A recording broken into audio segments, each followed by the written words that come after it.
Hey, everybody. Welcome back. Hello. Yes, Maria, glad you're back from your cruise. How was it? I had a great cruise. I'm glad to be back though. Yeah, you got a little bit of color to your skin, looking A good. little bit. It looks good. We are talking about your value proposition. What do you offer your sellers?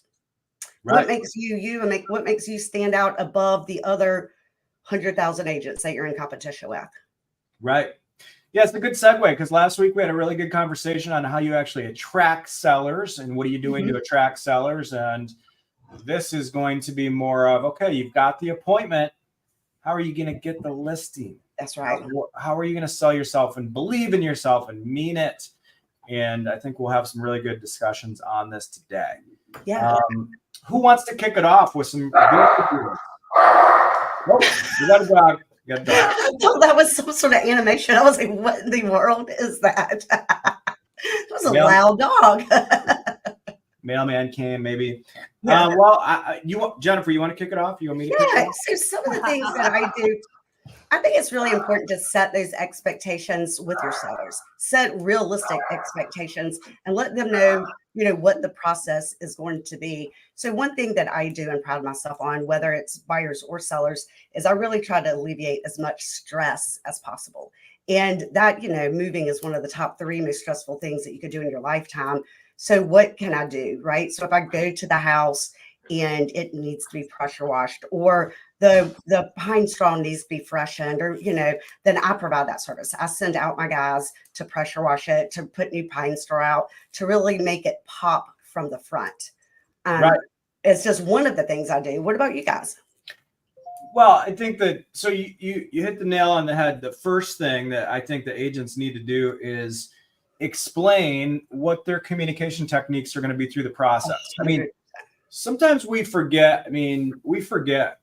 Sometimes I catch myself forgetting that the consumer doesn't know what the process looks like because we're in this every day. And even if somebody sold their home 2 or 3 times, maybe it was 10 years ago and they just can't remember and the market's completely different. So I truly believe if you are on a listing appointment, if you're competing for a listing, like you have to communicate effectively what the process is actually going to look like first and foremost. If you cannot communicate what the process looks like, then you're going to kind of lose some trust and credibility because there's going to be another agent that's going to make that seller feel good. They're going to understand it. They're going to know what the expectations are. So I love what you said. I really think that's the first step is agents getting really good at communicating what the process is going to look like with confidence. I always say that we strive for making sure that a seller never asks us a question, right? If we can get ahead of a seller at all times, then technically they'll never need to really ask us questions. And I'll tell a seller that at the listing appointment. So my goal is to always be ahead of you, explaining the process so you never have to ask what's next. And if you can set the tone right there and continue that through the process, I think that's a big piece of this. I think that's awesome. And like you said, Josh, too, communication. Whenever I talk to sellers and it's an expired listing and I come back through and talk to them, their number 1 complaint is the listing agent never talked to them again, put a sign in the yard and they wouldn't see them. So I think the communication and back to properly disclosing, what it is. I call my sellers every Monday. They know every Monday I'm going to call them with no news, good news, bad news. I'm going to call them every single Monday. Right. That's a great habit. That's a great habit to have. It is. And it's nice when you come into the office and okay, today's Monday. This is what I'm doing today. I'm calling all my sellers, just checking in, What about you, Maria? What's one of yours? Your value? Okay. So I actually had an interesting situation, and this happened yesterday, and it was a pre-listing appointment. And it reminded me of, I don't care how long you've been in this business, you've got to be able to sell yourself, and you do have to be able to communicate with these sellers. They are actually a older couple, but they're selling their second home, and they haven't sold a home ever. They're still living in their primary residence. They bought this house. I had to go through the entire process. Not at all what I had planned for the conversation. I didn't realize that it was going to go that way because I was like, they probably sold 1 million homes. Don't assume that. That's right. Learn from me. Don't assume that. Yeah. They had not. And so I just walked them through the process. I talked a lot about communication. I talked a lot about how it is going to be shown. Yeah. They were worried about, is my place going to be secure for these showings? And, how are you going to help me make sure it's secure? So it was a very good conversation, and it was a very good reminder to me to never make assumptions just because That's you right. may have someone that is, an older, they may not have ever sold a home. Yeah. Right. Mhm. Communication is so key. So key. I agree 100%. So we've talked about the communication, setting the tone for the conversation, building trust, and listening is, I think, important. A lot of times I'll start my listing presentation and I will just ask a client to let's sit down for a second. Let's sit down. Before we walk through the house, I just want to again recap your goals, your needs. And I think it's critical for agents to do that, because if you sit down with a seller for 5 minutes before you tour their home, in that 5 minutes, if you're asking the right questions, you're going to gather the information that you need to make that a really impactful next 30 to 40 minutes. You're going to mostly be able to, if you're asking the right questions, you're going to be able to find out what their motivation is. You're going to be able to find out, are they concerned about things? And you can address those over the next 30 to 45 minutes. Yeah. So communication is key. Let's get into some of the assets that we provide, right? Some of these value pieces. Yes. I'll get into one of the things that I 100% believe in now. I feel like this gets me listings now, is we include a design and staging consultation with every one of our listings. For us, it's absolutely amazing the impact that has on a seller. If you can sit down with a seller and say, hey, we're not going to rush this. We're going to do this the right way. We're going to take the time to get your home ready. I mean, some sellers are different. Super smart. Yes. Yeah, some sellers might be like, hey, Josh, I want to get the home on the market tomorrow. That's a different story. But if a seller comes to us and they've got 3 months, well, I'm going to have my designer stager over there. She's going to go room by room. For me, that's only a $250 investment. And the investment, the ROI on that investment's absolutely 100x. So giving your clients a roadmap of things that they need to do and think about over the next 30, 60 days while they're prepping the home. So the design staging consult is critical, I think. I think that's really good. So when the designer stager gets there, usually the day after, I show back up, or actually I usually have one of my admin go and put boxes on their front porch with a note that says, hey, take the time to listen to what the stager said. And here's some boxes to go ahead and start putting some of your stuff away. Oh, Jennifer. That's awesome. That's an awesome idea. I'm stealing it. Dude, run with it. I'm writing it down. That's a great idea. I'm writing it down. I have those moving boxes, but I just realized I'm using them the wrong way now. What do you mean? You're moving them the wrong way. Yeah, out of test. I'm using them after the close. Yes. I need to use them before. That's right. That's a great idea. Okay, great idea. I mean, you have to be able to tell this seller, what do you do that is going to what makes you the right agent for them to choose? That's where your true value proposition comes in. What do you do and what extra steps do you take, such as this design staging appointment that others may not do for them, because there is a lot of value with that. There's a whole lot of value. And to be clear, they'll make more money.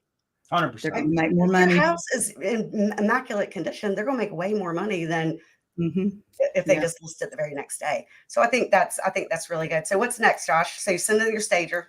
Well, I think the next critical piece is obviously the design staging consult is going to lead to what are some of the cost-effective improvements needed in a home, right? It's the designer's job to say, you know what, this color is very outdated and hurting you. You know, for $100, we can paint this room That's right. and completely change the you know, the dynamic of the room.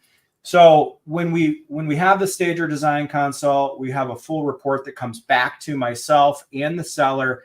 Then I review that with the seller. And in most cases, sellers need help with contractors. I mean, a lot of people don't have the vendor list that we have. So the second value piece we're going to add is we have a rock solid vendor list. In fact, it's in writing, it's in detail, 20 years of contacts. So I can say, listen, I'm going to call this painter on your behalf.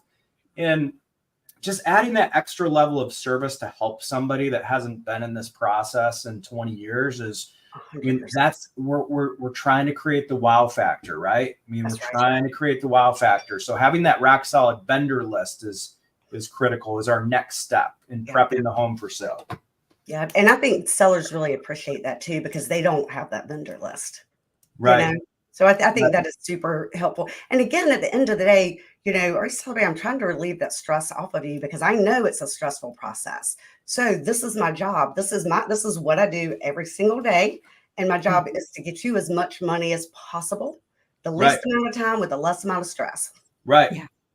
And I think it's important to, you know, again, to be vocal about explaining that to a seller, because there was one time where in my career where I was, it's funny. I now use this as a disclaimer, because there was one time where I came in, I'm like, hey, we're going to have a designer in here. We're going to fix this. We're going to do that. And the seller was almost like put off by me because they were emotionally attached to their home. Yeah, they were a little bit offended. How dare you think that they dare you come in and try and change my living style? But I think it's really important what you just said there, Jennifer. If we need to vocalize why we're doing this, and we're the non-emotional parts of this transaction, and we'll do whatever you want to do, but our job is to maximize your return and make this a positive experience. And this is what we do. So I think it's important for people, instead of just like jamming this down seller's throat, we're going to do this, just explain why we're doing this. Yeah. And it's funny when you said you hurt people's feelings. I did too. And most of you know me, that I say what I have no filter, right? So if I think it, I say it. So now I'll come in there, and when I'm doing just an initial consultation with them, just me and them, you know, in the interview stage, and I walk through and we're talking about my opinions about what needs to be done, I'll say, now, how much of the truth do you really want? And how much am I going to hurt your feelings? You know, and I go ahead and set the stage to tell them that's an ugly color. You know, that purple is not the right color for their house. Right. Yeah. Well, or it could be the color scheme. It could even be this color scheme, maybe dating their home, you know, and painting is a very inexpensive thing to do that will get you real value. Yeah. Right. And then Your home will sell for more. Yeah. And when you have that contractor list, like Josh was talking about, like I've worked those prices down. I mean, I send those vendors enough business that they give my clients a really good deal. Right. Yeah. Mine do too. Right. Okay, well, Josh, so what's next?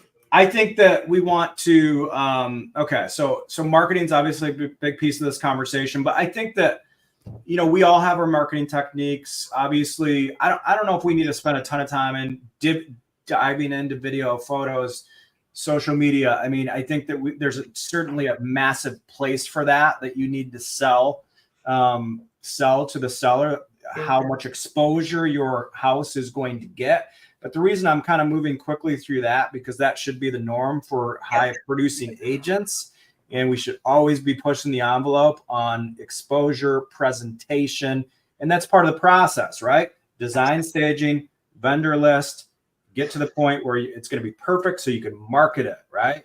But well, for the new agents though, Josh, you know, because we're also focusing on new agents here. Right. It is so important to have a marketing plan and stick with that marketing plan and get professional photos. You only have one time to make a first impression. Amen. Right. I love that. Thank you for keeping me in check, Maria. I got you. I love it. And no, it's awesome. It's so true. Now, the time that we go live to the time we accept an offer, we touched on this, but this is critical, is the communication. between listing date versus offer date. This is a make or break situation for most agents. And Jennifer, you already talked about this. I've made massive mistakes in my career by not communicating enough. The minute you don't communicate with your sellers for 2 to 3 weeks, it's done. The relationship's tarnished, right? Yep. That you're losing trust. So That's you right. have to be committed, even if you don't have like very detailed updates. You need to have those weekly conversations of, hey, this is what the market's doing. We're giving a shot. This is where we're pushing people. We're making these phone calls. And so you have to have that constant communication, right? Maria, Jennifer, you guys agree with that? Right? 100%. It's okay to say we didn't have any showings this week. Yeah, That absolutely. may be your update, and that's okay. Yep, I agree 100%. The other thing is, Josh, and one thing I felt in trouble with, talk about disclosures, was I was really good at communicating from marketing date to under contract date. But once it went under contract, I kind of gave it to my closing coordinator to handle from contract to close. And I had a seller call me to tell me that they were upset about that. And I thought about it, and they were 100% right. Is I keep my Monday calls now consistently every single week until it is closed. And even after that, actually, like, hey, I miss you. Right. I love that. And that's a huge piece that most agents fall into that trap of. There's typically 3 weeks where there's not a lot to talk about. Well, yeah, absolutely. Or the time here we have a due diligence time frame, and from the end of the due diligence date, which is the date that they have all their inspections and everything completed, all negotiations are done, from that date to closing, there's literally nothing to talk about. Right. But I still call, and that at that point I talk about, hey, your utilities, make sure that you get all your utilities out of your name. And hey, is there anything do you need more boxes? Is there anything that you need from me? Is there a way that I could help you to get you out of the house? You know, or sending a cleaner over.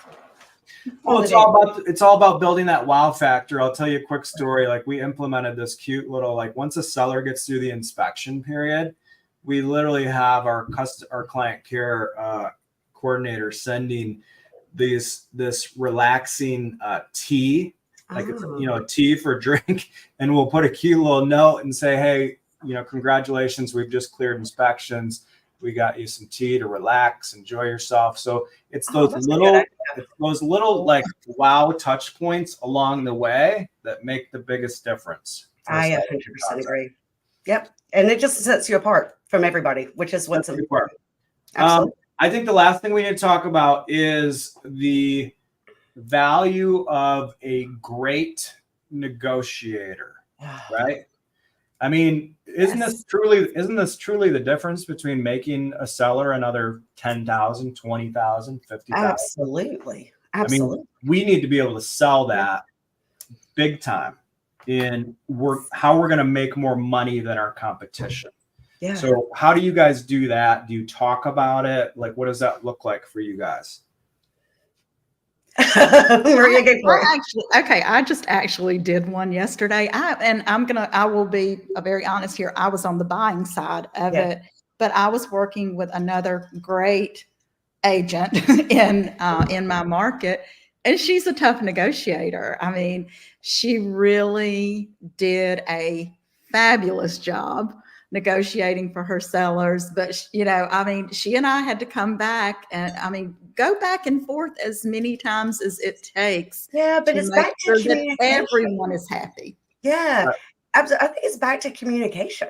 It is, and communication between the agents is so important. And listening, and back to listening, communicating and listening, right? Yeah, and make sure that nobody loses sight of the end goal, right? You're there because the sellers want to sell, the buyers want to buy, both agents want it to come together. Agents should not be fighting amongst each other. Absolutely not. You figure out a way. It's like find that middle ground. Where is that middle ground? That's right. Right. Well, and we can all work to this, but I literally say this in the listing presentation. I let my sellers know, I say, listen, I've worked really hard to create amazing relationships with all the agents in the industry. It's a thing that I do.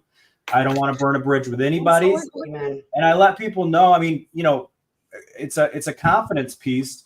You let your sellers know that you are a well-respected person in the real estate community, and Yes. people don't mess with me. Like, people don't mess with me because they know when we list something, they know that we're going to be accurate where we should be because we're professionals, and they're not going to try and push me over because of those relationships that you built over that 10, 15, 20 years. So that's another piece of this that we should be selling to our sellers is our our commitment and relationships inside of the real estate community, right? Absolutely. And how that affects them.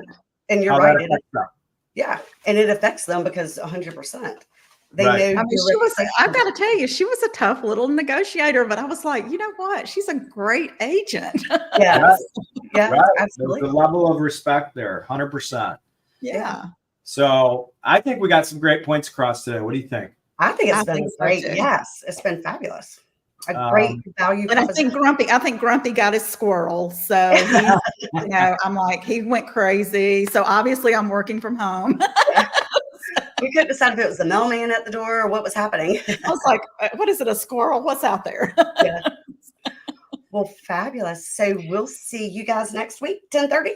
Thanks, guys. Great conversation. Yes, fabulous. Have a great week. All right. Bye-bye. Bye.